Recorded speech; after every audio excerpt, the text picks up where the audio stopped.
All right. So let's start with the treatment section or management section. And if we can revise back or recall back, we have started with the topic of diabetes, in which we have done the definitions, normal values, etiological classification, pathophysiology of type 1, type 2 diabetes, and we have done the management of type 1 diabetes.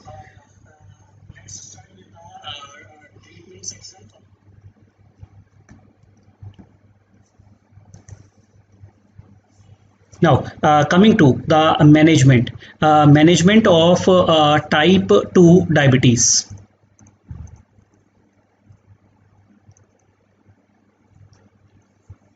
So, the important treatment of type 1 diabetes is, of course, the diet that is known as medical nutrition therapy.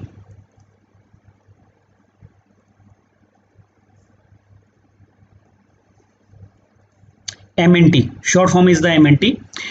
Then we have drugs, we have insulin.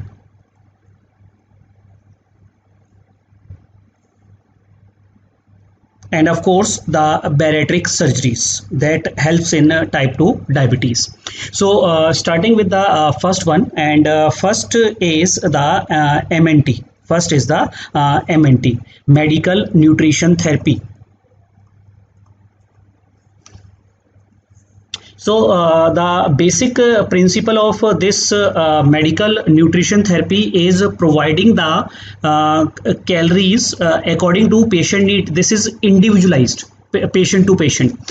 So the most important part is the total calories.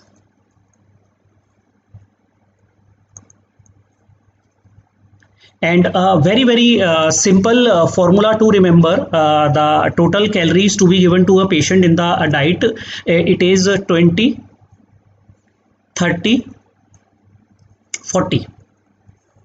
So what is 20, 30, 40 rule here? So it is according to the patient profile. So patient who is patient who is obese, where we want that patient should lose weight, so we give a total calories of 20, that is 20 kilocalories per kg body weight. So that is a weight reducing diet. Now the second patient, if a patient is having a normal weight but a sedentary lifestyle, so we provide 30 kilocalories per kg body weight. And if a patient is a heavy manual labor or hard working, so we can provide the patient as 40 kilocalories per kg body weight if a patient is a heavy worker. So MNT, we have just started with the management of diabetes. So these are the medical components of management. I'm not discussing the surgical. Surgical is the bariatric surgeries. So medical component of type 2 diabetes are medical nutrition therapy, drugs, and insulin. And the insulin. Medical nutrition therapy is basically a diet.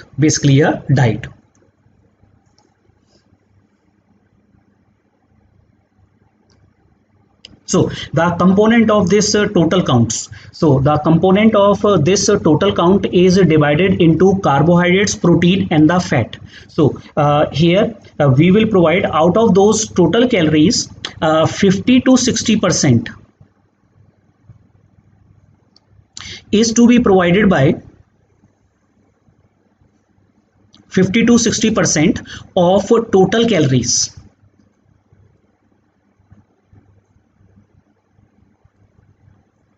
should be provided by carbohydrates. The remaining one, 20 to 30% by proteins, and 10 to 20% by fat.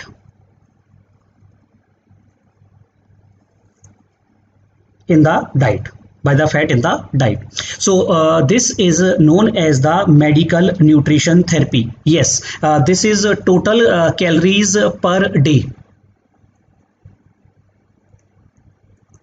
per day.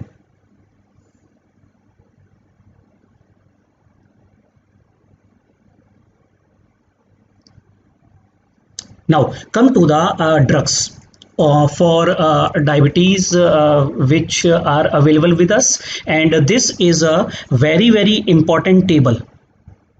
Clinical questions come from this table, like a patient profile is coming to you, so which drugs will you choose from the list depending on their mechanism of action, depending upon their effect in controlling the fasting or the pp sugars, in their effects on the coronary artery disease reduction, kidney failure reduction. These are the important properties of the drug that we should know for the diabetes. Now CHO is carbohydrate.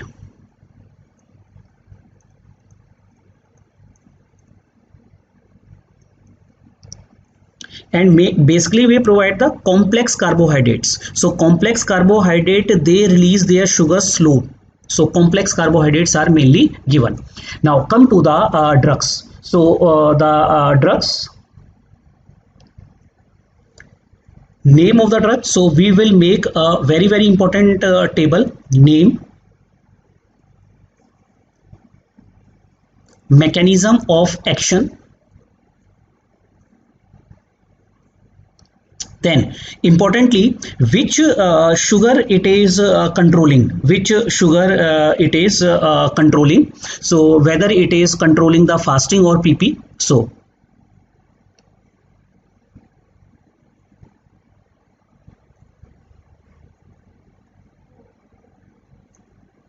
glucose control, ki whether it is a fasting or pp, because in some patient they have a problem of high fasting sugars, some patients have a problem of a pp sugar. And now what is the important concept here, ki which sugars are being controlled in cases of these drugs. So remember, whenever there is a defect of the hepatic glucose production is more, so fasting will be increased. So remember this concept: if hepatic glucose production increase, fasting sugars increased. So liver hepatic production of the glucose is mainly responsible for the fasting glucose to increase.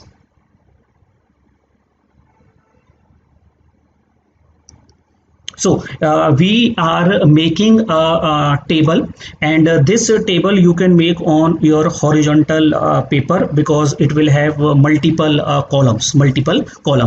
Name of the drugs, mechanism of that drug, which glucose is controlled, fasting or pp. And the concept of fasting and pp is, if hepatic glucose production is increased, then fasting glucose will be increased. And if insulin resistance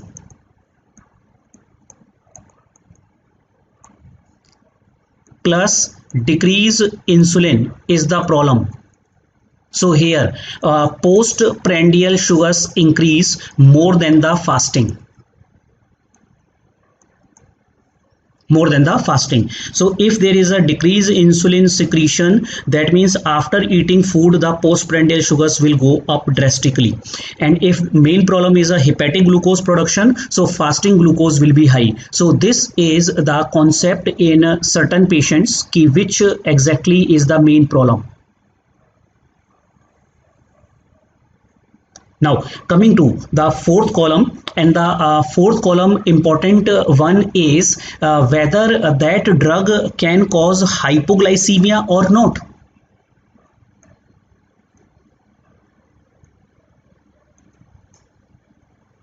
Hypoglycemia. Then cardiovascular effects.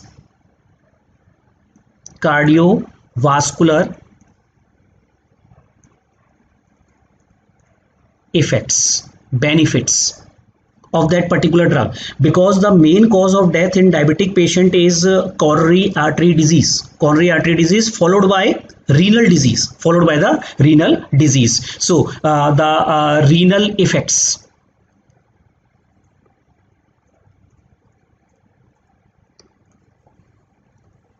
And finally, the important table of side effects, unique side effects for that particular drug. Why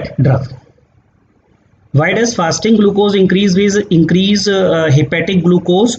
Because the glucose production from the liver, understand the biochemistry and physiology. When will the liver produce glucose? When patient is not eating, patient is sleeping. During sleeping no one eats. So what will happen during the night time? Glucose will start producing, the liver will start producing glucose by glucogenolysis and gluconeogenesis. That is obvious. So that will manifest in the form of a fasting sugars. Now come to the table, a very important table of the drugs and their clinical benefits. So starting with the first drug, and this is the most commonly used drug and indeed the first drug to be given. So this drug is Biguanides.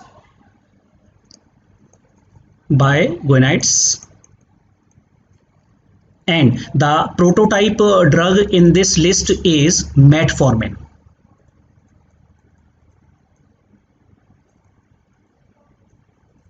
Metformin is the drug here. Now the mechanism of metformin.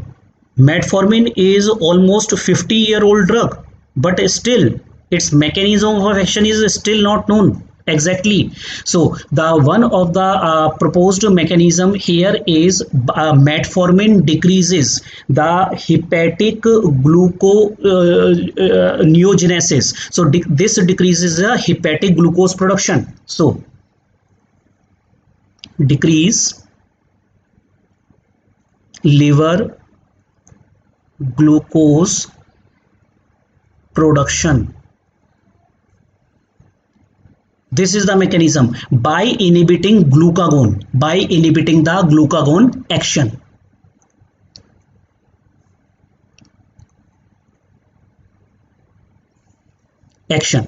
And also this has a slight insulin sensitizer effect plus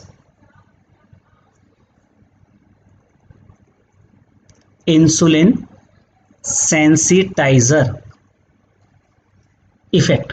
So these are the mechanism. Insulin resistance point to increase PP. Very simple. Someone when eating food, insulin is released, and if insulin is not working, then that food that a person has eaten will manifest in the form of increased postprandial sugars.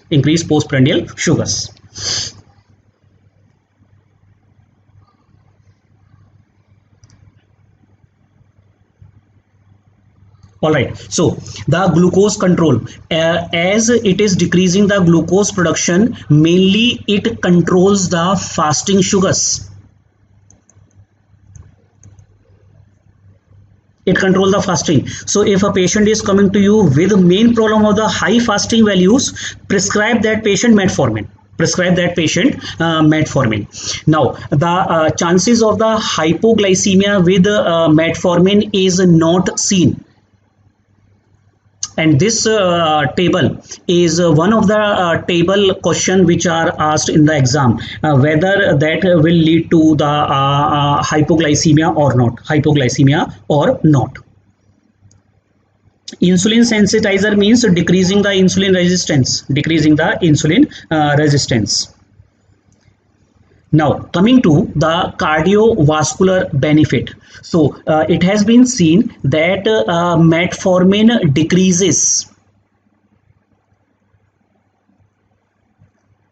decreases coronary artery disease. That is a potential benefit. Renal effect It is renal effect means progression to CKD. So it is a neutral on the renal. So progression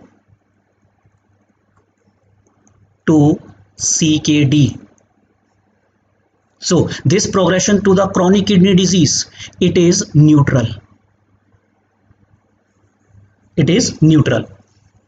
Understand, it is a misconception that diabetes medicine causes the kidney failure. Never. No oral drug of diabetes causes renal failure, chronic kidney disease. No drug will cause. But yes, if there is a renal failure, then you have to avoid certain drugs, or you have to decrease the dose of the drugs. You have to decrease the dose of the drugs. So the side effect of the metformin, main side effect of the metformin is, it does no, metformin does not cause chronic kidney disease. Never. Now, side effect. Side effect is mainly the GI side effects. So most common side effects are GIT effects. Other important classical effect of this metformin is it can cause lactic acidosis.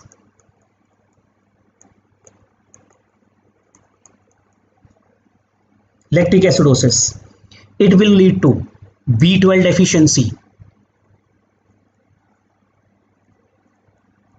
B12 deficiency. And remember, in the renal effect, if there is a decreased GFR, this drug should not be given, because this drug is excreted through the kidney, metabolized through the kidney. So this drug will be contraindicated if GFR is low. So avoid this drug if GFR is less than 30. So contraindicated if GFR less than 30. So this is one of the drug which should not be given if already there is a renal failure. Otherwise the chances of lactic acidosis will increase, which is a life-threatening condition. Life-threatening condition. Yes, it is contraindicated in renal disease because it is metabolized through the kidney, and if it is not excreted from the body, there will be chances of lactic acidosis, which is life-threatening. Therefore, it is contraindicated in kidney failure. Kidney failure. Maximum dose of metformin is 2 grams. Maximum dose is 2 grams of metformin which can be given. Now coming to so this drug also causes weight loss as a side effect, we can say, but that is a desirable effect. Weight loss.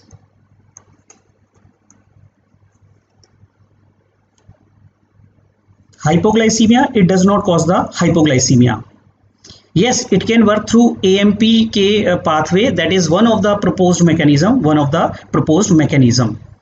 Now, what is CAD? CAD is coronary artery disease. So it decreases the coronary artery disease. So it has a potential benefit in cardiovascular effect. Potential benefit.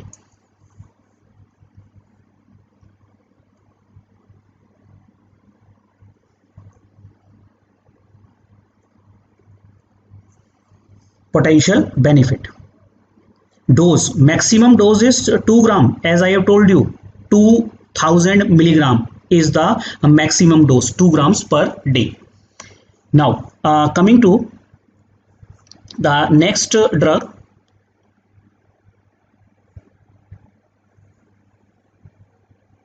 in the list, number 2. We give B12 prophylaxis in chronic metformin use. Yes, if a patient is not able to get the B12 levels done, so as a precaution you can give B12 supplements. Otherwise B12 deficiency causes the neuropathy, aggravate the neuropathy. So we will come to that point that metformin is the first line drug. Yes, it is a first line drug. Normal GFR is more than 90. Which GI side effects? Nausea, vomiting and diarrhea. Nausea, vomiting, diarrhea, these are the GI side effects. Very, very predominant side effects with the metformin. Now come to the number 2. Number 2 is the secretagogues, and these secretagogues are the sulfonylureas.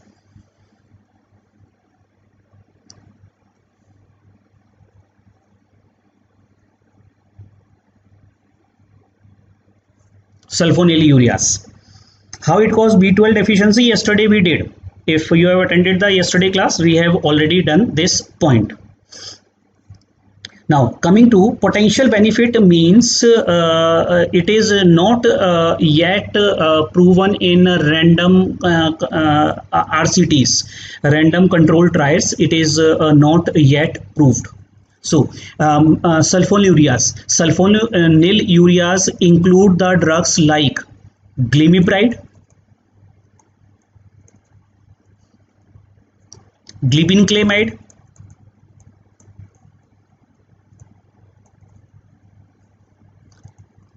glipizide, gliclazide. So these are the drugs, the second generation sulfonylureas. Now coming to the mechanism of the action, sulfonylurea mechanism of the action is they bind with, this also we have done in the first class, that they bind with SUR, which is a potassium channel. So potassium channel closer occur. Potassium channel closer on that beta cell, so they bind with sulfonylurea receptors. So these are this is the mechanism of the action. And now come to they causes the insulin release. So mainly they are controlling the postprandial sugar levels. So control is PP glucose is controlled, and fasting with long acting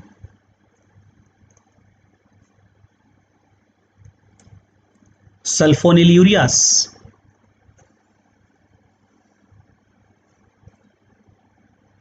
So the long acting sulfonylureas are they will work almost 24 hours. So they will control the fasting as well. Because they will be working during the night time also. So they will also suppress the fasting values, but the main effect is on the PP sugars. So the long acting sulfonylureas are the glimepiride, glibenclamide, while relatively short acting is gliclazide. Relatively short acting.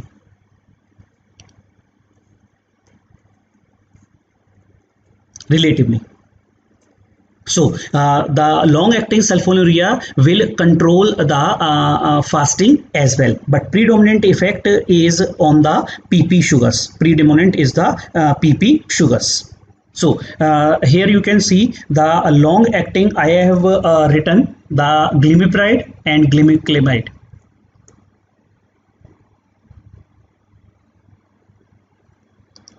Now coming to the cardiovascular effects. So the cardiovascular effects, number glucose control, then hypoglycemia. Yes, they have a high risk of hypoglycemia. Hypoglycemia is seen. Now the cardiovascular benefit, no, they are not seen, neutral. Then the CKD risk, it is neutral.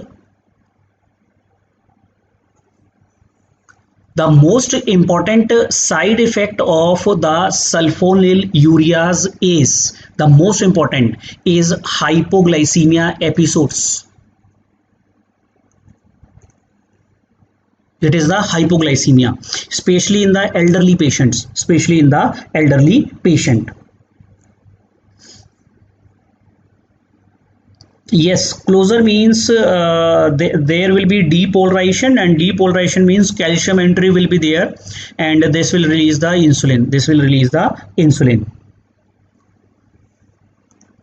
Now coming to the number third drug in the list.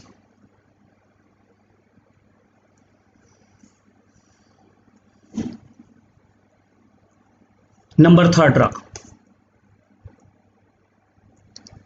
Number third drug is a group. Okay, on the weight profile. All right. So on the weight profile, remember any drug which is increasing the insulin release will cause a weight gain.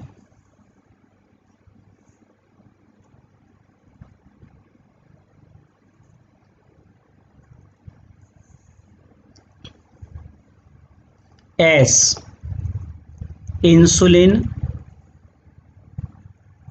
increases by sulfonylureas,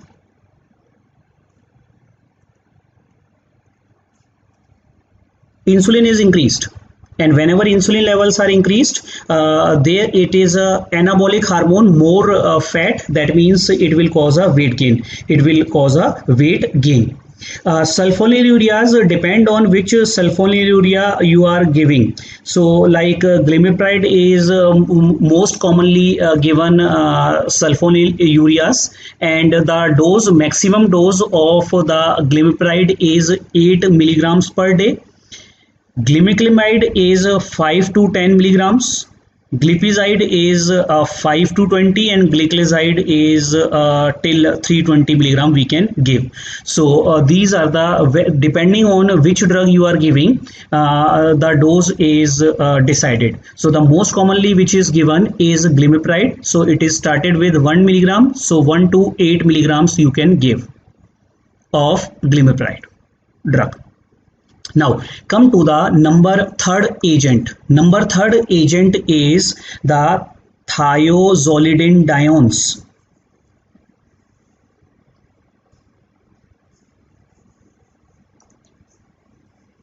Okay, before food or after food, remember this point.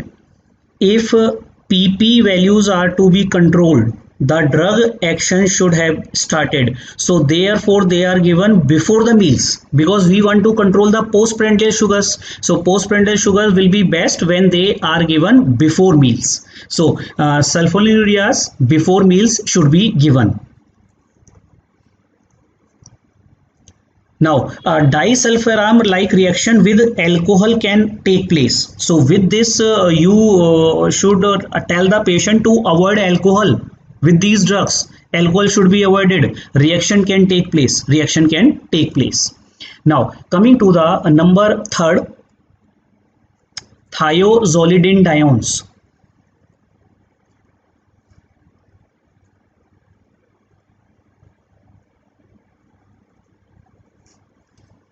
Thiazolidinediones. So these are the group of the drug which include the pioglitazone.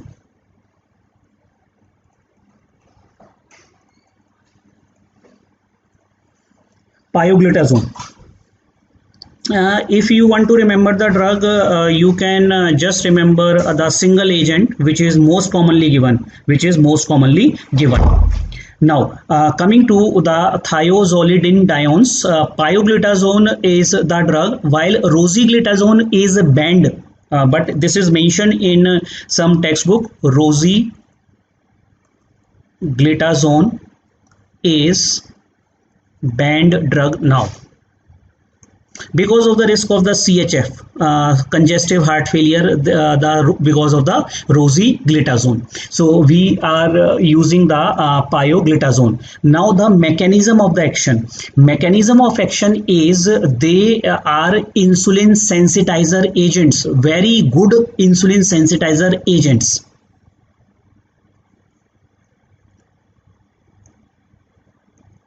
Insulin sensitizer. So how does they act? They will act by modifying a transcription factor, and that transcription factor increases the insulin action. So that transcription factor is by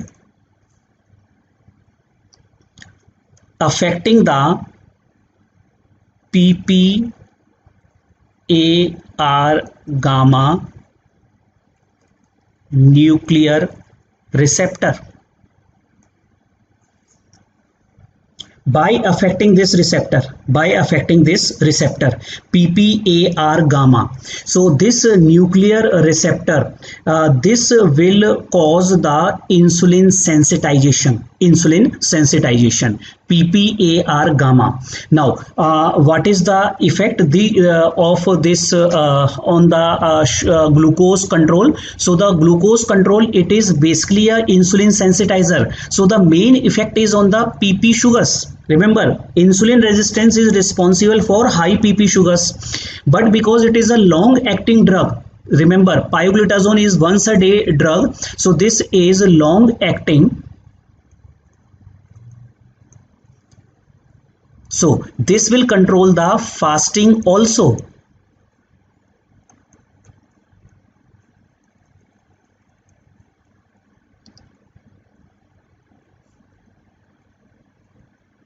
It is a long acting drug. This will be the pioglitazone. Now what about the cardiovascular effect of the pioglitazone? So pioglitazone can cause, this is dangerous, can cause CHF by increasing plasma volume.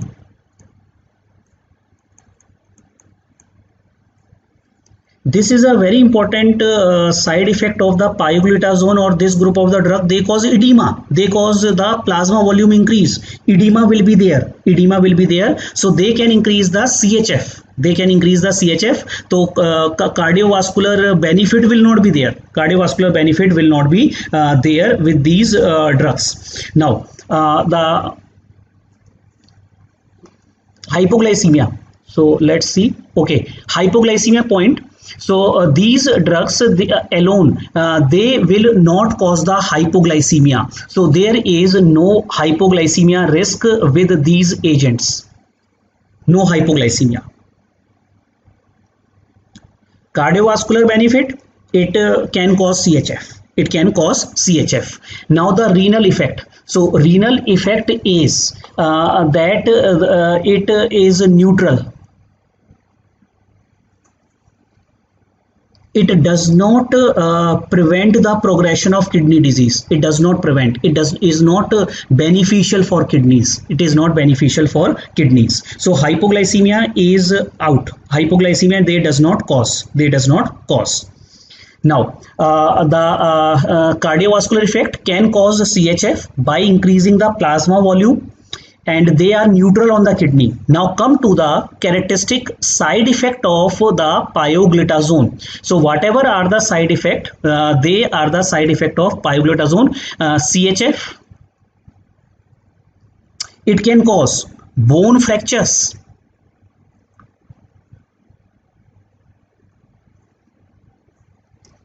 It can cause the bone fractures.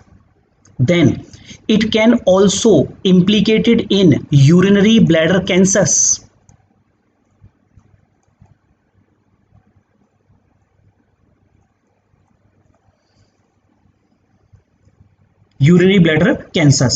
So this is implicated in CHF, a very important side effect. It can cause the bone fractures. It is implicated in urinary bladder cancer as a side effect. Now coming to pancreatitis, no, it is not causing the pancreatitis. It does not cause the pancreatitis. Now coming to, so these are the characteristic side effects. Now moving on to the fourth drug. And wherever I am not mentioning before meals, that means that particular agent can be given irrespective of the meals. So there is only one drug till now which we have seen is before meals, and that is sulfonylureas. Rest of the drug any time of the day you can give. Now come to the fourth one.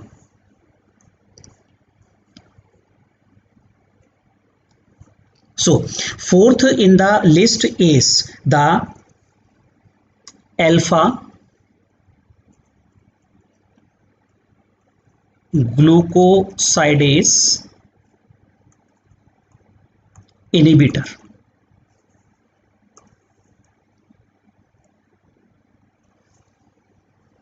Alpha glucosidase inhibitor. So the drug in this group is alpha glucosidase inhibitor is acarbose,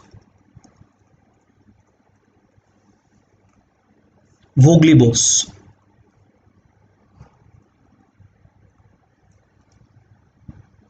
Okay, dose of glitazones. Dose of the glitazone is the 15 to 30 milligrams.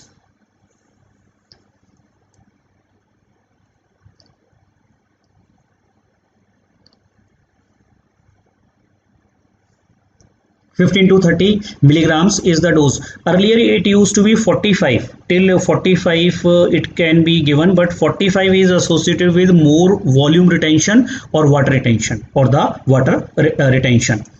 Now the alpha glucosidase inhibitors. So as the name suggests, the mechanism of action is inhibiting the glucose absorption from the GIT. So mechanism of action: inhibit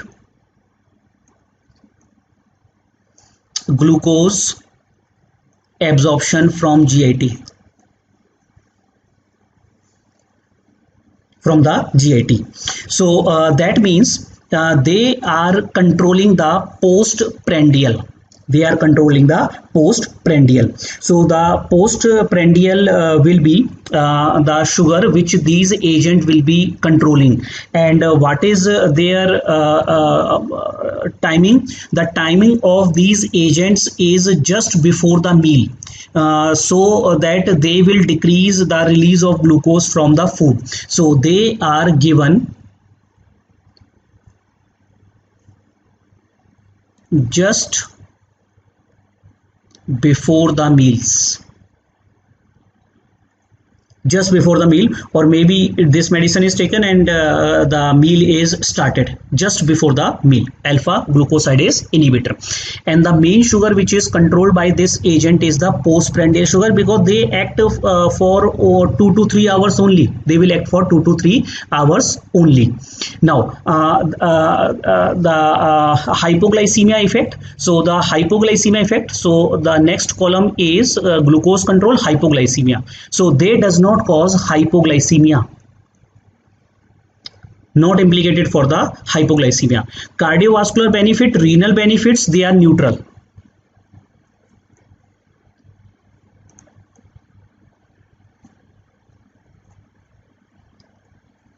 They are neutral.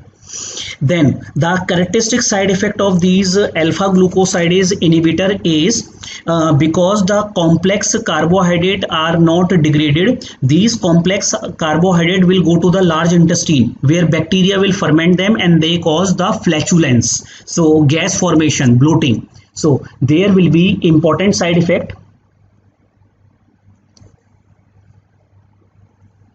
that there will be bloating,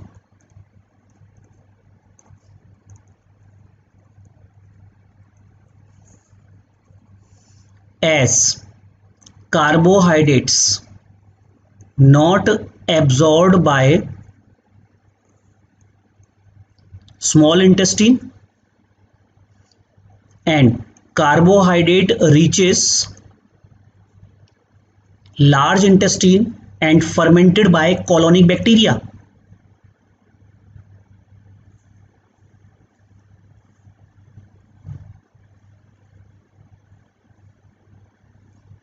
Fermented by the colonic bacteria, so it will produce a gas, it will cause a bloating, it will cause a bloating. So this will cause the excessive gas formation, Now there is important contraindication for this drug, and this important contraindication is contraindicated in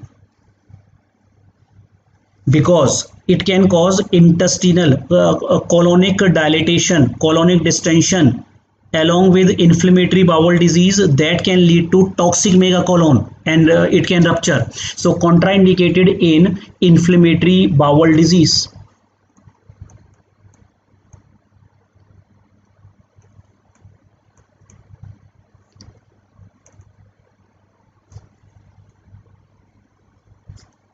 Now, the it is a weight neutral agent. It is a weight neutral agent. So I will write here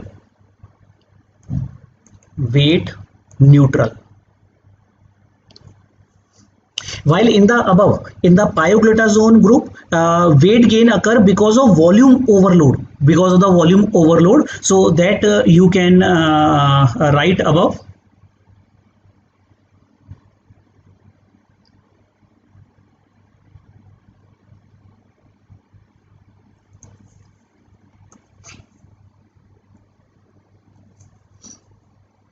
Weight gain due to due to the edema, volume overload.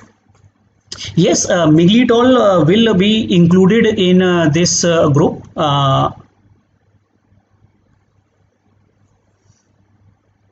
Now coming to number 5 agent. Number 5 agent is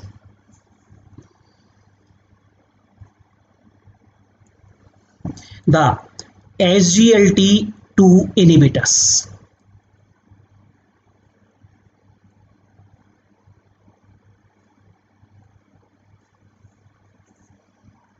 Mechanism of action is they causes the decreased reabsorption of glucose from proximal tubule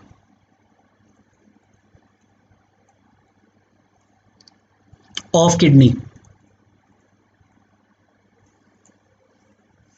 What is meant by insulin sensitizer? Insulin sensitizer means the drug which reduces insulin resistance, which make the insulin sensitivity, which makes the insulin sensitivity.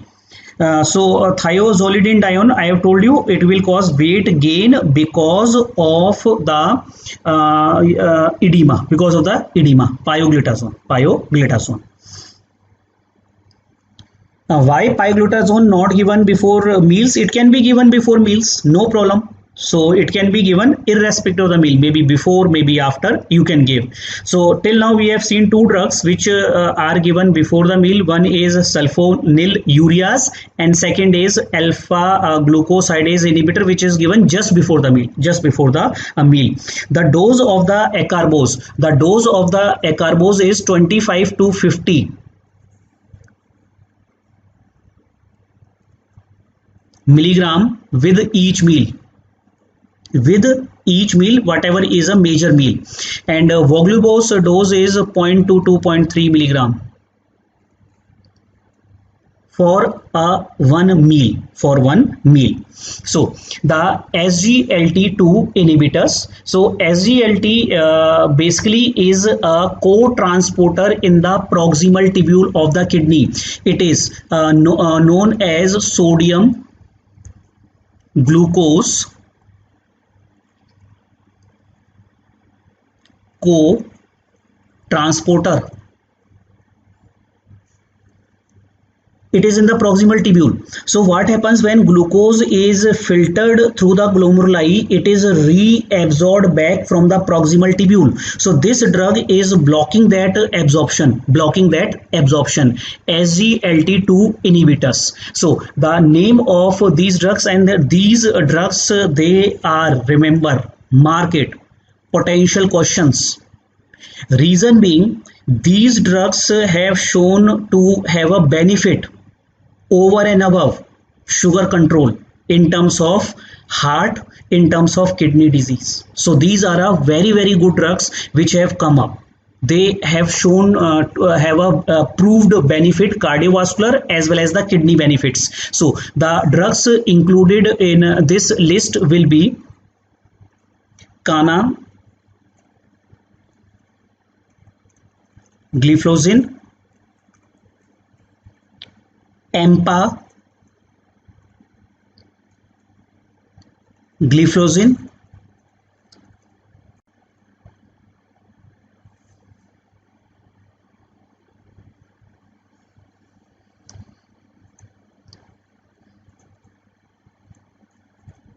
dapagliflozin.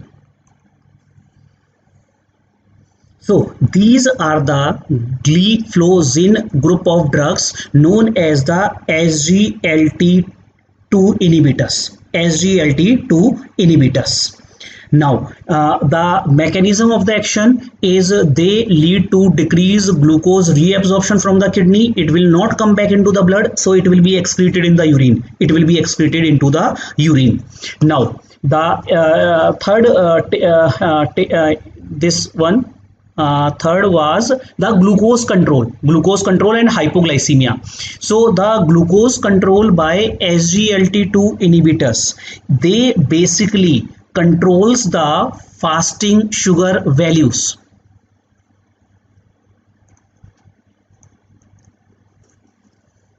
They control the fasting sugar values because they are working, they are long acting drugs, they are working maybe during the night time also. There is a excretion of glucose from the body, they are long acting drugs. So this is the fasting sugars. Now the chances of the hypoglycemia, so there is no chance of hypoglycemia with these drugs. Now come to very important discussion is cardiovascular benefit. Yes, there is cardiovascular definitive benefit,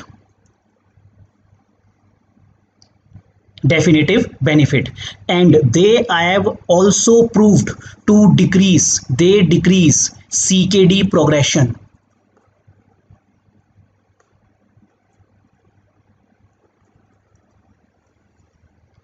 So these two important benefit makes them a very useful drug.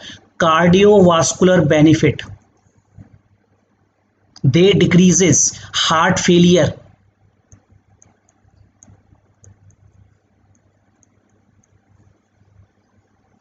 Reason is they act as a diuretic, so they decrease the plasma volume.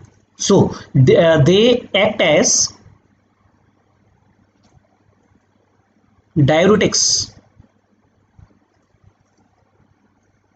because they are causing the glucose excretion along with the sodium excretion. Sodium is also inhibited to get reabsorbed, so they will work as a diuretic, so they will help in the heart failure and they will help in the cardiovascular disease. Now, they also decreases the CKD progression. They will decrease the CKD progression. Now, coming to the important side effect. So, important side effect is, of course, urinary tract infections.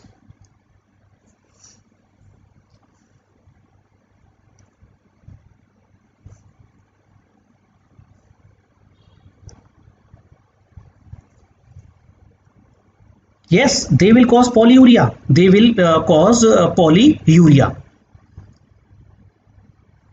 SGLT2 also control the PP sugars. Remember, PP sugars are 2 hours after the food, but they are working long hours and they are decreasing the glucose from the body during the basal conditions. Almost throughout 24 hours. So the main impact will be on the fasting sugars. So urinary tract infection is obvious because there will be a high glucose in the renal tract. Also, they will be responsible for, it has been seen that they are associated with infection, Fournier's gangrene.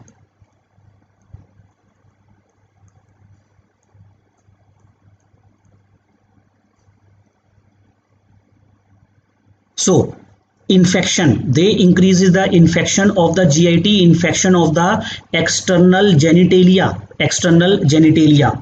Hypotension, yes, they can cause the hypotension. Yes, other less side effects is they can cause bone fractures,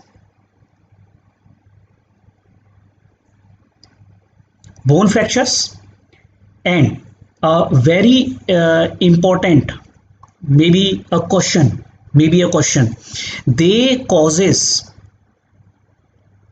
diabetes, acidosis.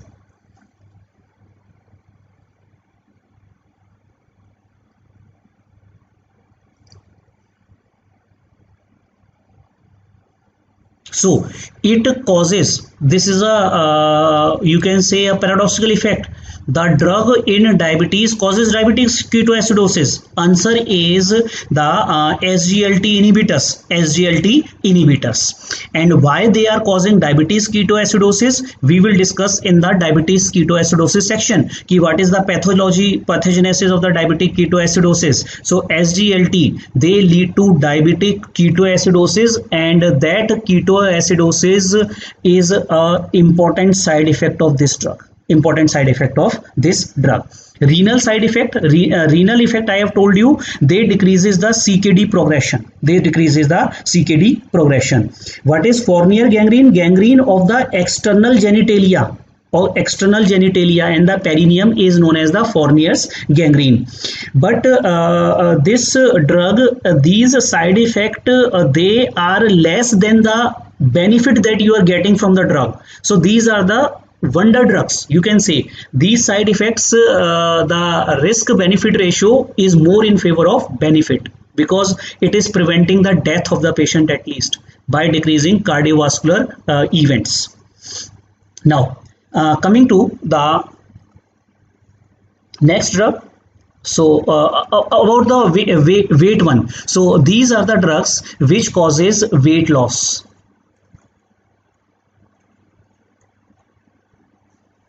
Weight loss by decreasing the plasma volume.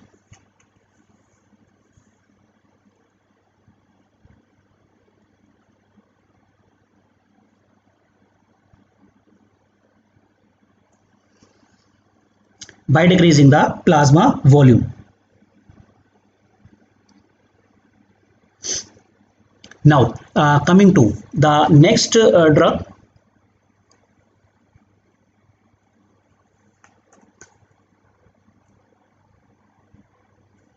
Is number 6 drug. So number 6 drug is GLP-1 receptor agonist.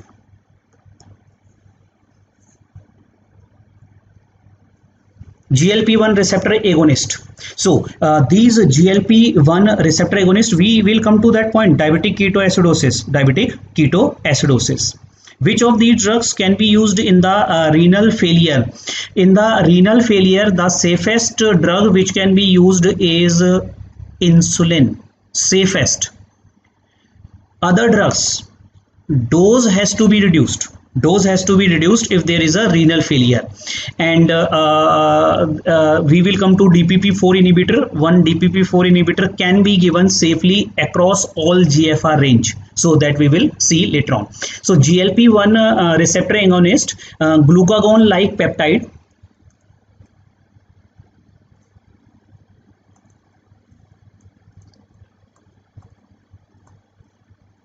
Peptide. The mechanism of the action is that GLP binds on beta cell, stimulate the cyclic AMP pathway. Recall back the physiology. This diagram we have done. So GLP, they bind on the beta cells. These are the group of incretin molecules. These are the incretin molecules. So GLP bind on the beta cells, they stimulate the cyclic AMP, and that causes the release of insulin from the granules.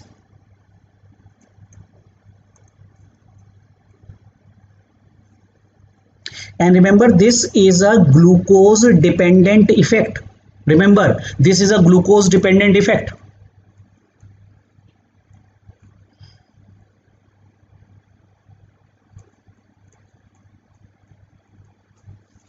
Now understand what is the meaning of the glucose dependent. That patient is taking some food, taking the carbohydrate, glucose level increase, and that glucose level then leads to the insulin release. But why it is a glucose dependent effect? Why it is a glucose dependent effect? Reason is the GLP, glucagon like peptide, it is in ileum. There are the cell known as L-type cells in the ileum, and they are stimulated by food that we take. So these GLP-1 is released from the intestine, and how it is released? When we take the food. So that food stimulate the ileum L cells, and that will cause the GLP release, and that GLP release then go to the beta cells of the pancreas and leads to the release of insulin. Yes, GIP also released, and there is other effects of GLP. Other effect of the GLP besides the insulin release, glucose dependent manner, they also decrease the gastric motility.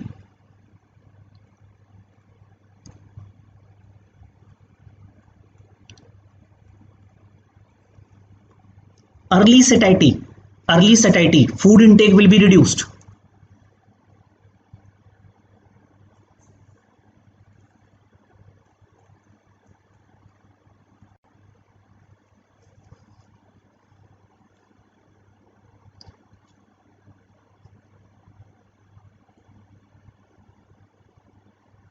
So this is released in response to the food that we are taking, and it is responsible for a graph you must have seen, that a same amount of glucose if one take orally and if one take IV. So in cases of oral intake of glucose, incretin is more released than IV form, because for the incretin to release there should be oral intake. So how the GLP reaches the pancreas? GLP reaches the pancreas from the intestinal circulation. It reaches the pancreas. These are receptor agonists, not the GLP release. So how glucose dependent? These are glucose dependent because it is released from the these GLP molecules are released from the GIT. They work only when glucose is raised. So this is a glucose dependent effect. GLP bind on the beta cell if plasma glucose increases. Plasma glucose is increased, so they act only due to that response, whether it is a naturally occurring or whether it is a agonist. Now coming to the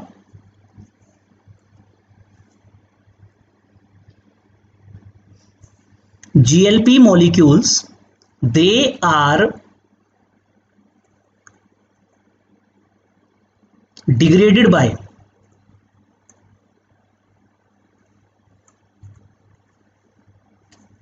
DPP4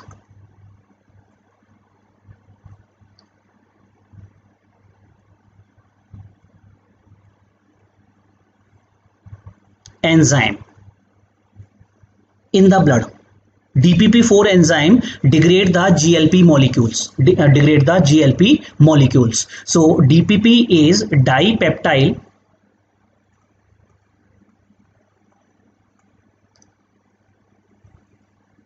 peptidase.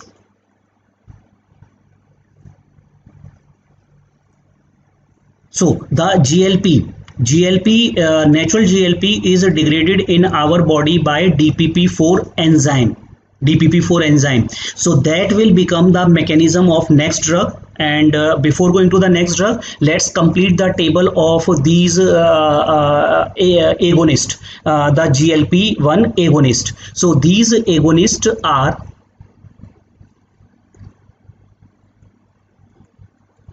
exenatide, then liraglutide,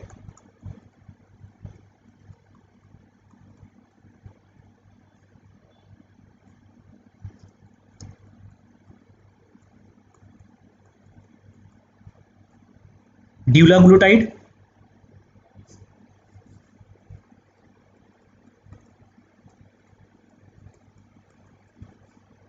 these are the GLP agonist. So these agonists work and they will cause the release of insulin in a glucose dependent fashion. And the most commonly used here is liraglutide. This is most commonly used agent, most commonly used agent. Now, whether it will cause hypoglycemia, answer is it will not cause hypoglycemia because it is a glucose dependent action. So hypoglycemia will not be seen here.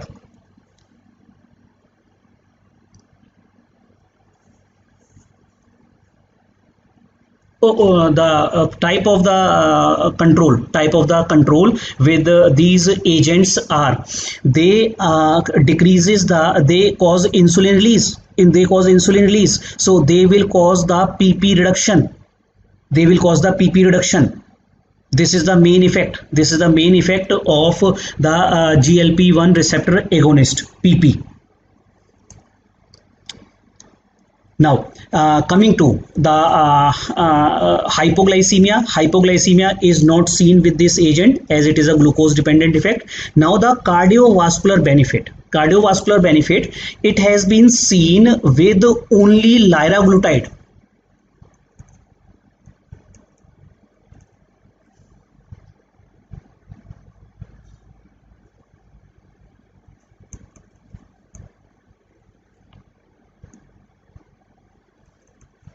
Benefit, and main cardiovascular benefit was by weight reduction. It causes excessive weight reduction. In some countries it is approved only for obesity without diabetes,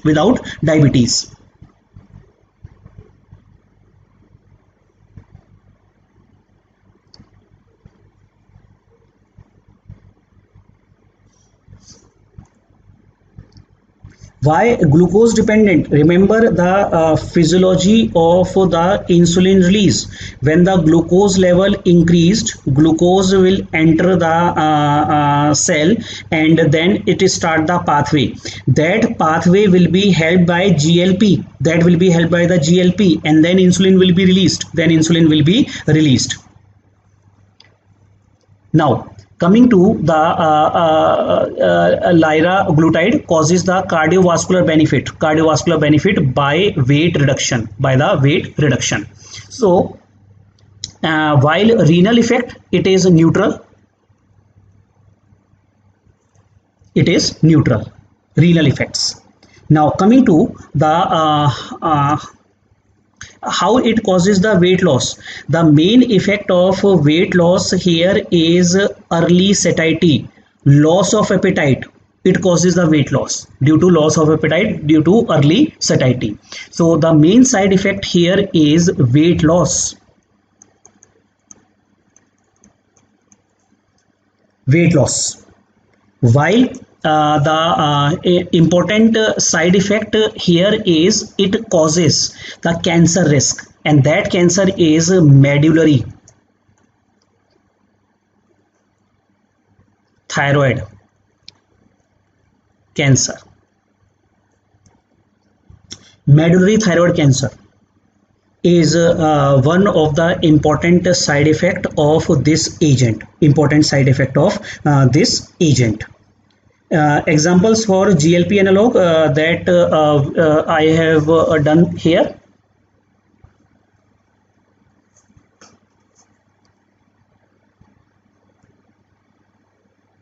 These are the examples. These are the examples, and most commonly used agent is liraglutide, because it has shown to have a cardiovascular benefit. Cardiovascular benefit, and it causes the extreme weight loss. It causes the extreme weight loss. Liraglutide. Liraglutide. Taken before the meals. So yes, it is taken before the meals. So before meals.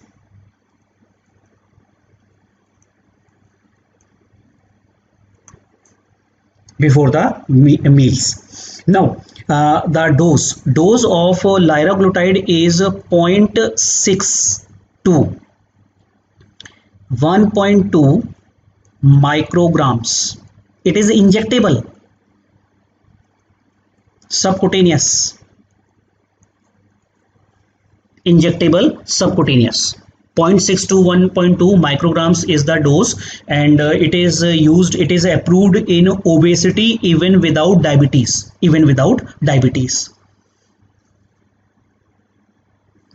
Liraglutide is a DPP4 inhibitor. No, liraglutide is not a GPP4 inhibitor. It is a GLP-1 receptor agonist. Now, coming to the DPP4 inhibitors.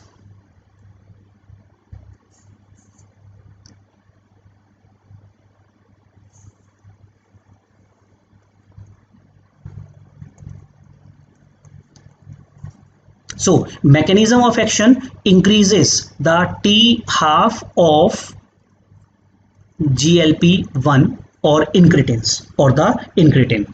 The DPP4 inhibitors, like we have done above, DPP4 enzyme inhibit the GLP-1, degrade the GLP-1. So we give the DPP4 inhibitor, so they will increase the T half of GLP-1. And the example of these agents are sitagliptin,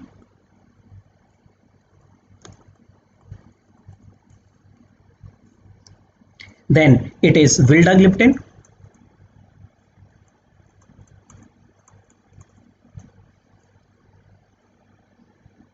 it is linagliptin,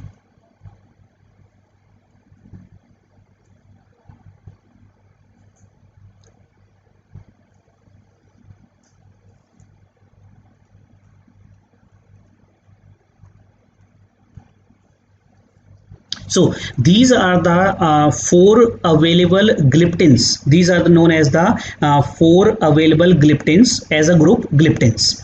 So these gliptins, they inhibit the DPP4 and they increase the T half of the GLP-1. And which sugar they will be controlling? Obviously they will be controlling the PP sugars, postprandial sugars, because this is a glucose dependent action.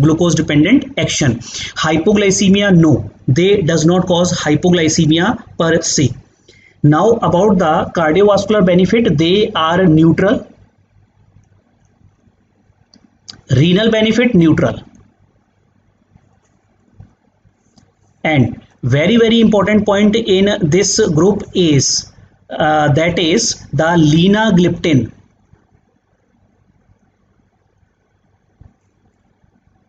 is safest in CKD, no dose reduction.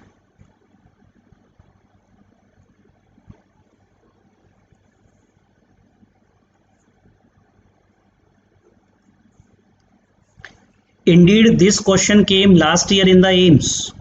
Patient has a CKD, there is a risk of urinary bladder cancer, there is the patient has got the family history of medullary thyroid cancer.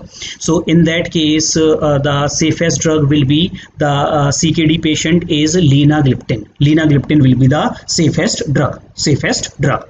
Now, the side effect, important side effect of these agents are DPP4 inhibitor, that is a rare side effect but possible, and that is acute pancreatitis.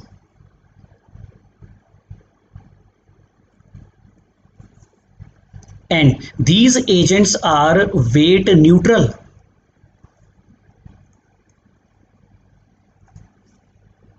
these are the weight neutral agents. Weight neutral agents.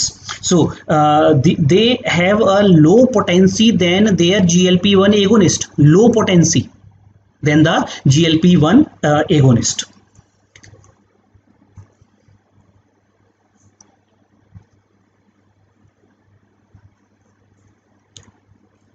So the number 8 agent,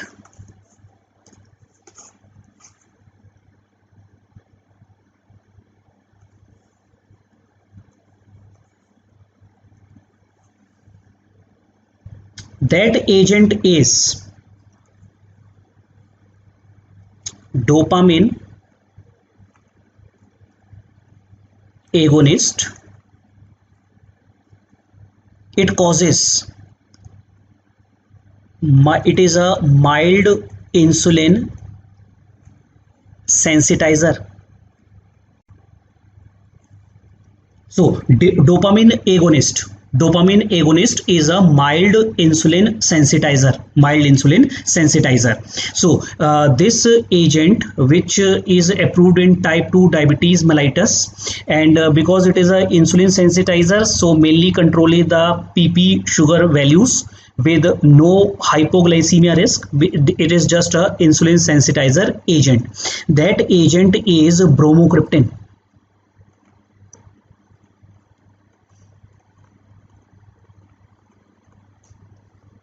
That agent is the bromocriptine, and it is having no as such benefit for cardiovascular and renal. Bromocriptine.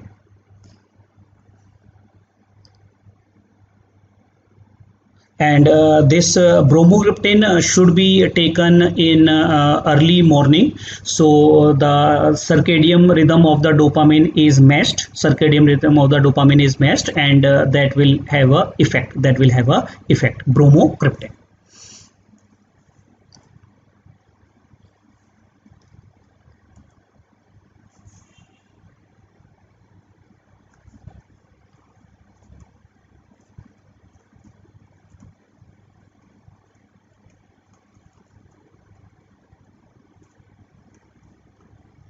So they should be taken as soon as the patient wakes up in the morning. Bromocriptine is used in other indications like Parkinson, etc.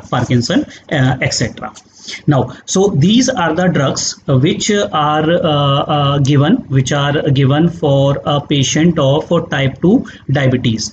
So the selection of these drugs is done on the basis of patient to patient, कि which patient is obese, which patient has CHF, which patient has CKD. So accordingly these agents are chosen. So now we will take a break here. So coming back, all of you.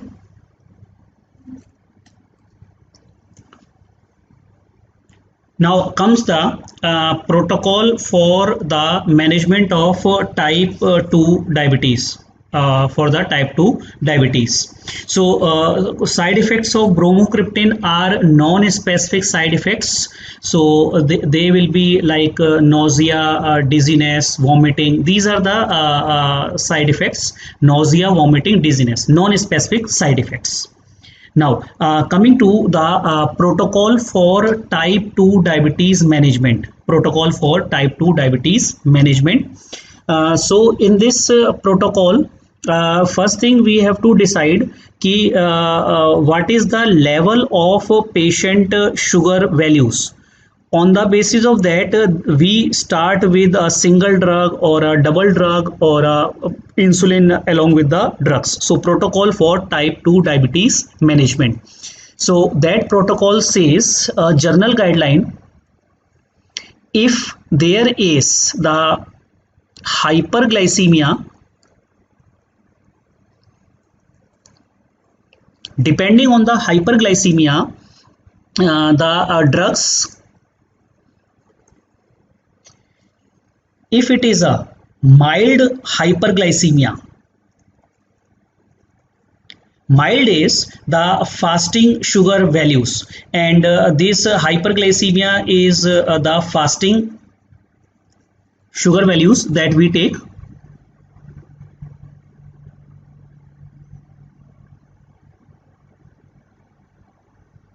Okay, so the fasting value, if the fasting value is 126 to 199, then we start with a single drug.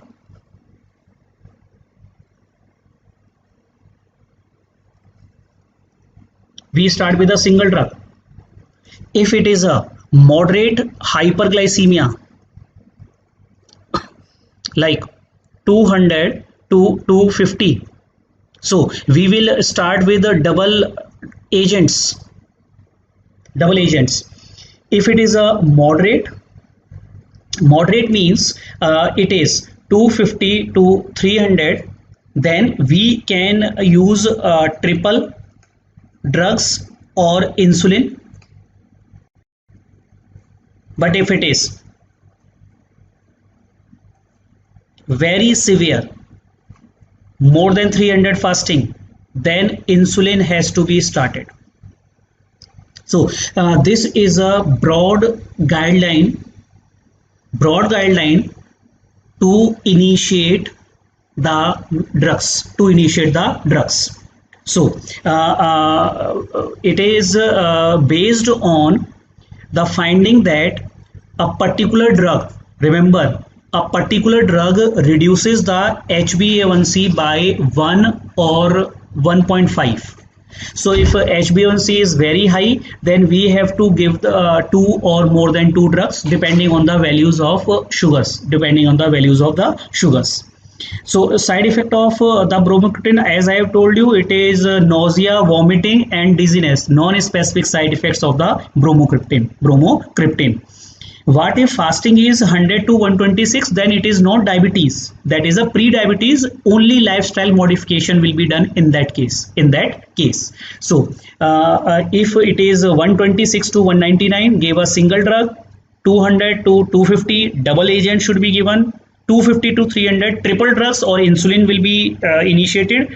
More than 300, definitely it is insulin to be given more than 300. Now if we are starting the patient on a single drug, so let's assume that patient is coming to us with the fasting sugars till 199. So there will be the important protocol that says patient should be started on lifestyle modifications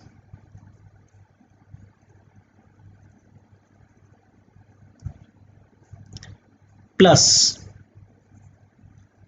metformin.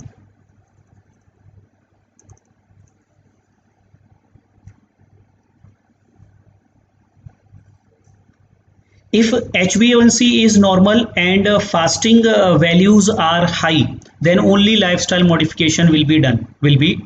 So the protocol for type 2 diabetes, the first step will be, we will start the patient on lifestyle modification. Lifestyle modification is that it will be a medical nutrition therapy and exercise, that will be, and the initial drug of choice is always a metformin. Now then you assess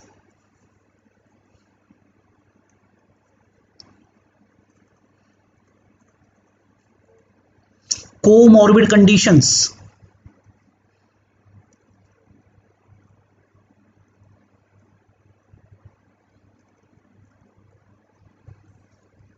And these comorbid conditions, if they are present or absent. Assess the comorbid conditions, and three important comorbid conditions are taken. These conditions are: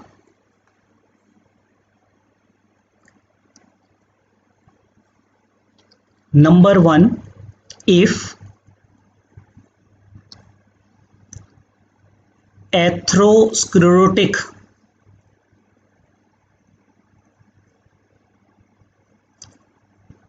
cardiovascular disease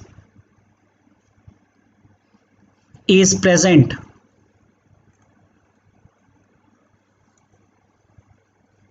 It is the most common cause of death in diabetes patients. So what we have done, we have started the patient on metformin, and if atherosclerotic cardiovascular disease is present in the patient, then in that case we will add either SGLT2 inhibitor, because they have a proved benefit. They will decrease the mortality of the patient, because not only we want to control the sugar, we want to decrease the mortality rate. So give SGLT2 inhibitors, or remember the table. I have taken very selective points in that table so that we can decide the management according to individual patient. So other agent which we can use here is liraglutide, because that has also shown to decrease the cardiovascular events. Then if a patient has heart failure,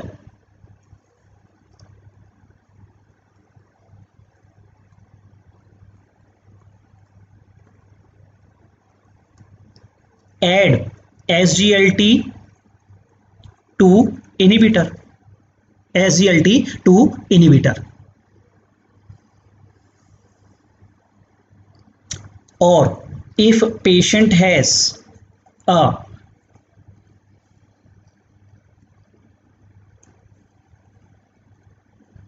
low GFR, that means GFR is 30 to 60, or we can say a low GFR patient, that means we have to decrease. So we have to decrease the CKD progression. So to decrease CKD progression, add SGLT2 inhibitors,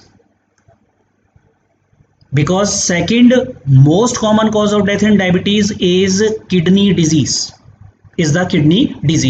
So these agents will be added according to the comorbid condition of the patient, SGLT2 inhibitors. Remember, linagliptin can be given in a GFR, but linagliptin will not decrease the progression. It will not decrease the progression. So we want to give a drug which will decrease the progression. So why not DPP4? DPP4 will not decrease the progression, though they can be given in this GFR. Now come to the next portion of the patient. Ki patient does not have these conditions. So what we will do? We will assess the HbA1c. Repeat HbA1c. If high, then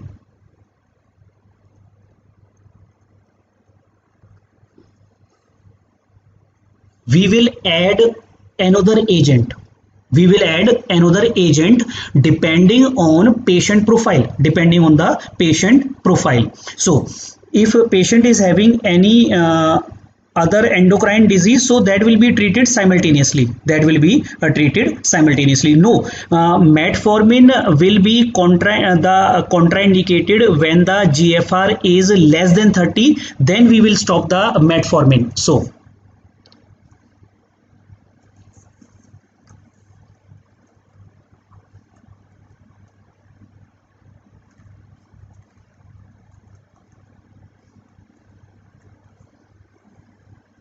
less than 30, and if it is less than 60, we will reduce the dose of the metformin.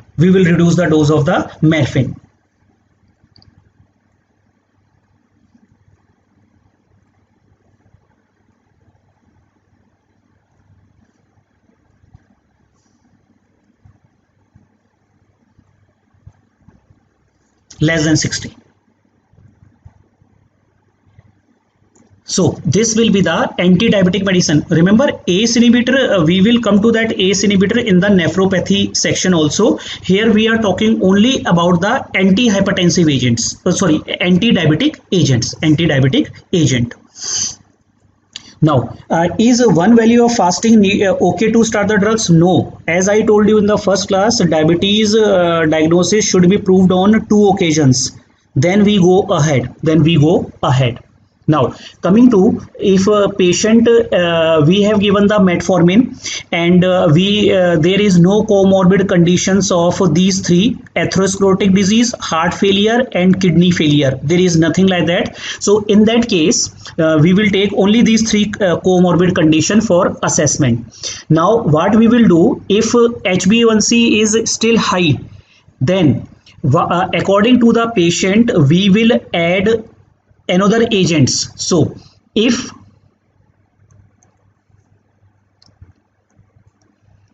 patient is obese,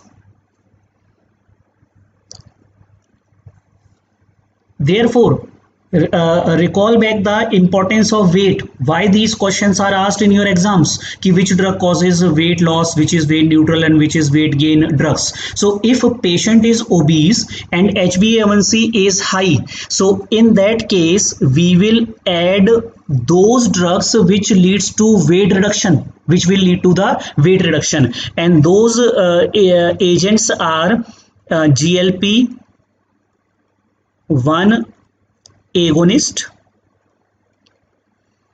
or SGLT2 inhibitor. SGLT2 inhibitor. Now, if the concern is if hypoglycemia to be avoided,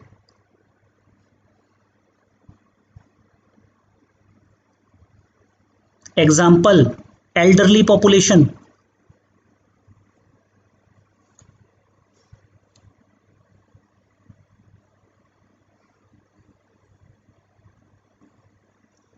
So in that group, we will give those agents which are cross for hypoglycemia in our table. So in that case, we will go for DPP4 inhibitors. We will go for pioglitazone,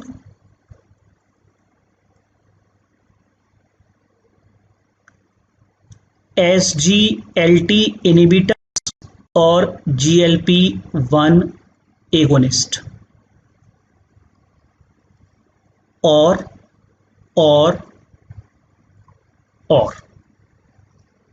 why not metformin? Metformin is started in the beginning. Metformin was started in the beginning, so metformin was not effective in our patient, so we have to add another agent. If HbA1c is still high, high, increases the sensitivity of insulin, it causes weight gain? No. Metformin causes a slight weight loss because of loss of appetite, because of GI side effects. Metformin causes the weight loss, slight weight loss. Now the third condition, and third condition is very important for Indian scenario. Reason being, these agents, especially the SGLT inhibitors and GLP-1 agonists, are very costly. These are very costly agents. So if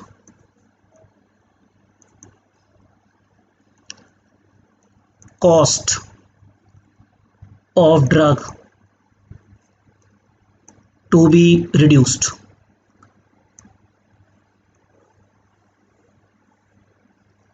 because costly drugs are DPP4 inhibitor, GLP-1 and SGLT.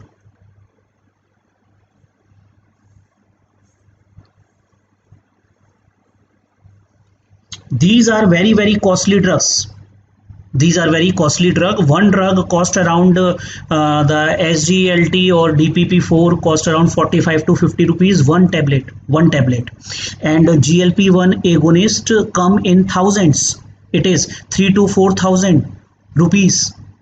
So these are costly drugs. So in that case we will go for the, if cost is a factor, then go for sulfonylureas or pioglitazone.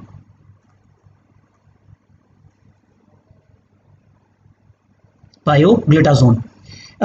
Yes, acarbose we can go for. So if drug cost factor is there, we can go for the acarbose. But acarbose, they are very low potency drugs. They are very low potency drugs. And remember, acarbose is to be given when PP is a problem. When postprandial is a problem, then we will go for a acarbose therapy. What if patient is not obese? So if a patient is not obese, then we will go for sulfonylureas or pioglitazone. So these agents can be given if patient not obese. Patient not obese. Yes, it is after the 2 grams of the metformin. 2 grams of the metformin we can give.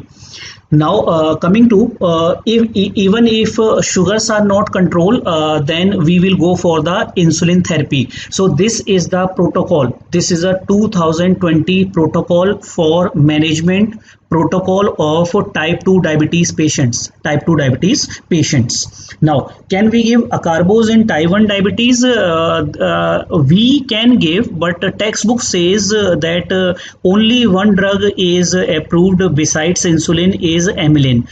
This is not approved. Acarbose is not approved for type 1 diabetes patient. So HbA1c. HbA1c is usually repeated after 3 months. It is usually repeated after 3 months. So if I summarize the protocol for you once again. So in the protocol, lifestyle modification plus metformin should be started, and we will assess the comorbid conditions. And if comorbid conditions are present, 3 comorbid conditions are taken: atherosclerotic cardiovascular disease, heart failure, and CKD. These will be the agents which will be added irrespective of HbA1c. Irrespective of the HbA1c, because we want to decrease the mortality of the patient from these comorbid conditions. While if these comorbid conditions are not present and HbA1c is still high, so depending on the three patient profile, we will add other agents. We will add the other agents depending on the patient profile. If HbA1c is normalized, then we will not go to the further steps. We will not go to the further step. We will continue with the above drug, and maybe we can reduce the drug as well. So that means if HbA1c is high, then we have to add, but if HbA1c is normal, then we don't have to add any medications. Now coming to even if sugars are not controlled, then what to do? We keep on adding the drugs. We keep on adding the drugs from different classes. So then comes the role of insulin.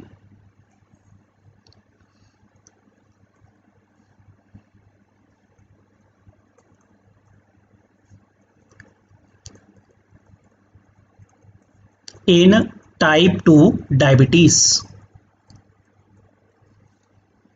In type 2 diabetes. So role and protocol for insulin in type 2 diabetes. So the indications of the insulin in type 2 diabetes. Indications: fasting sugars more than 300, fasting glucose. Second, HbA1c more than 10%, more than the 10%. How much time we will do the HbA1c? We will be coming to that point. We do it 3 monthly.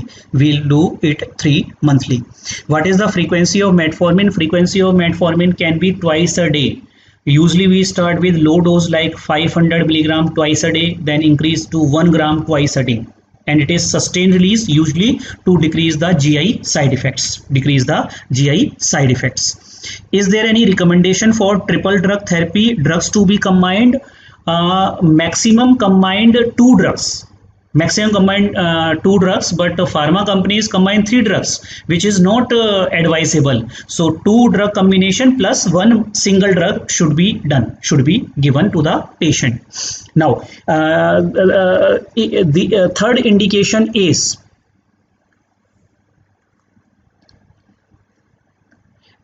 patient symptomatic due to hyperglycemia.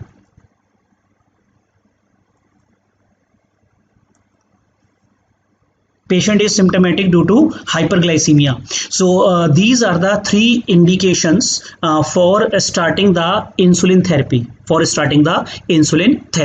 So how this insulin is started? So protocol: always start with basal insulin.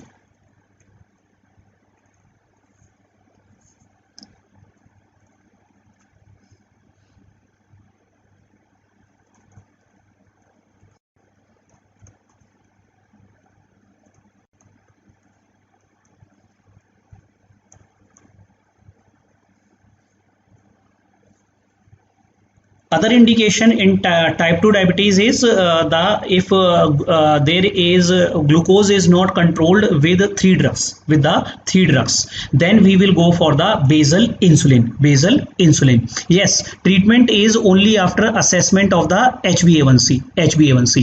Other indications can be, yes, patient is undergoing for surgery, but that is not absolute indication. Even in surgery we can give the drugs. That is not absolute indication for insulin therapy.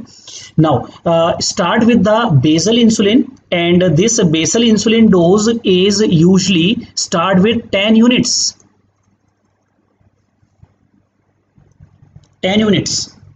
Or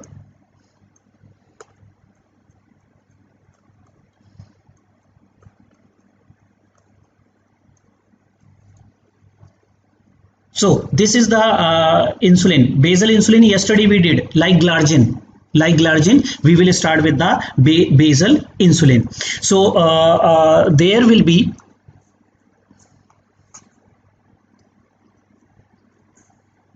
next step. We will assess the fasting plasma glucose. So after 3 days, so assess fasting glucose. Assess the fasting glucose. If high, increase 2 units every third day.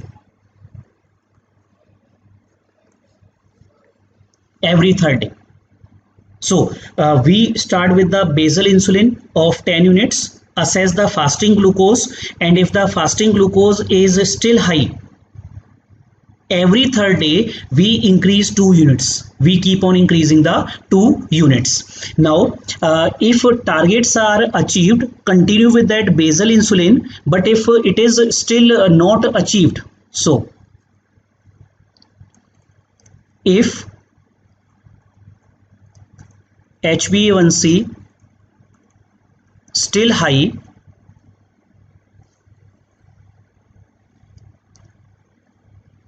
basal insulin dose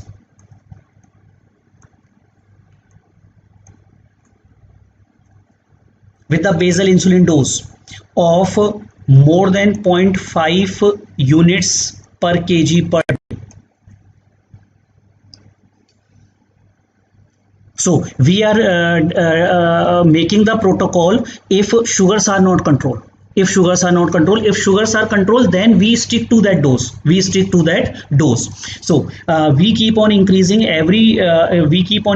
2 units every third day, and if the HbA1c is still high with a dose of 0.5 units per kg, then we will add bolus insulin with largest meal will add the bolus insulin with the largest meal, the heaviest meal which patient is taking, we will add that bolus insulin dose, and that bolus insulin dose is usually started with 4 units.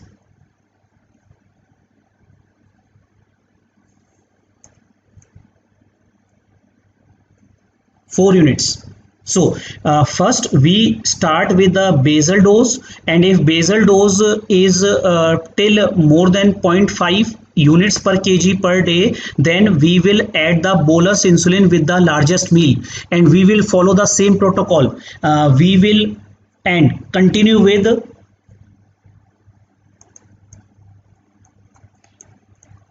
basal insulin, continue with the basal insulin, whatever patient is taking, and we will increase the dose of bolus every 3 days.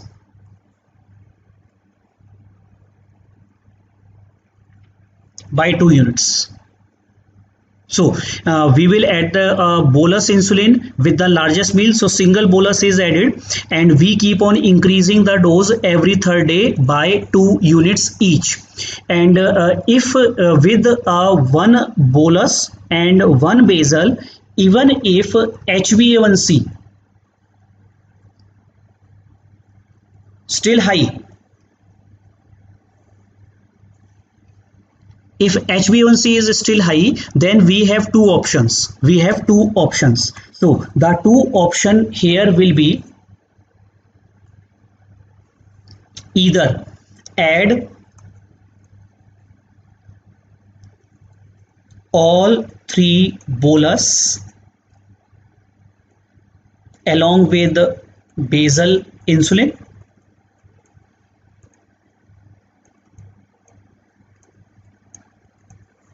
or twice daily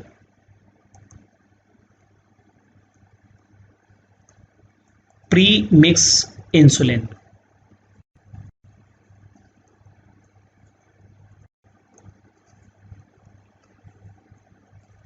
So there are 2 options in this protocol, that with the basal and bolus, single basal and single bolus, if sugars are not controlled, then we will shift the patient to all the 3 meals bolus insulins plus basal, or we shift the patient to a premix insulin. What is the premix insulin? This is a twice daily insulin in which the short acting and long acting insulin both are present. So we will shift the patient to a premix insulin, in which the 2/3 dose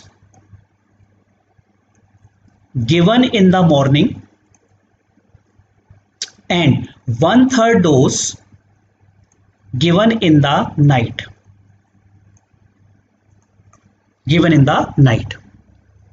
So this is how to proceed. We check HbA1c every 3 months.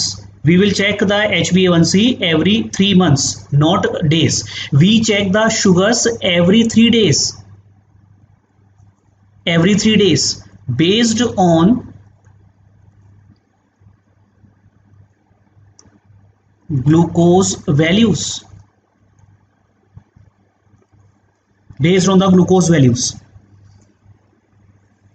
No role of PP glucose in insulin protocol. This is a PP glucose. Bolus control the PP. So if you are giving the bolus, look for the PP values, and do the HbA1c. If HbA1c is still high, then shift the patient to multiple bolus with basal or twice daily premix insulin. Now coming to the monitoring of the patient.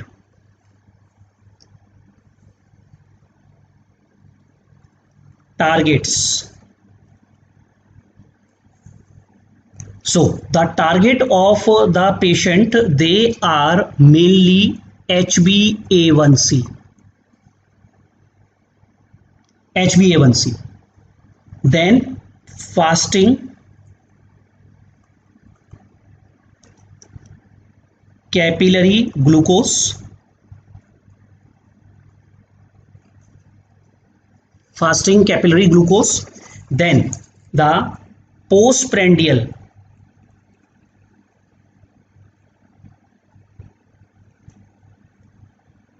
capillary glucose.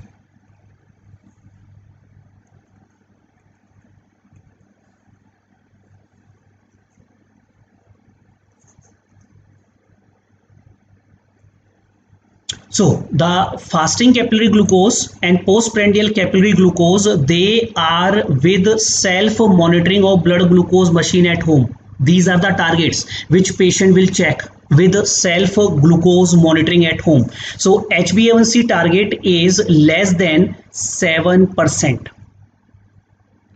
Fasting capillary glucose, it is 80 to 130, and postprandial capillary glucose should be kept below 180 milligrams per deciliter. So these are the important targets for a patient with diabetes. For a patient with diabetes.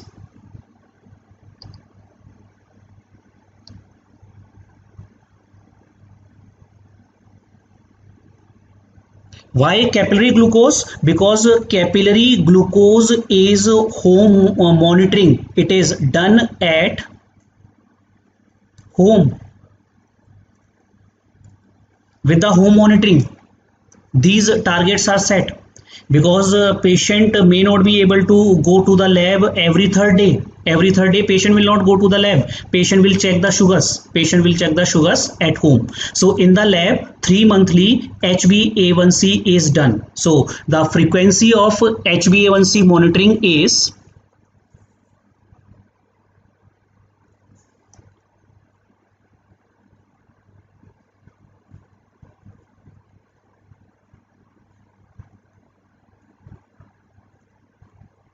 monitoring frequency. It is 3 monthly if treatment is changed,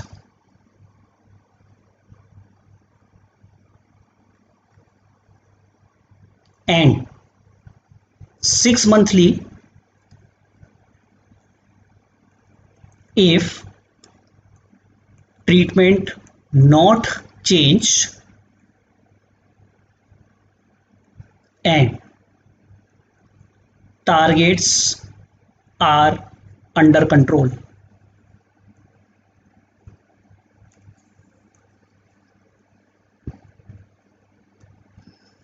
So this is the frequency of HbA1c monitoring, that it should be done every 3 months if we are changing the dose of the patient. We are changing the dose of the patient, and it should be done 6 monthly, twice a year, if treatment is not changed and patient is achieving the targets of the sugar, which are 80 to 130 fasting or preprandial, and postprandial of less than 180.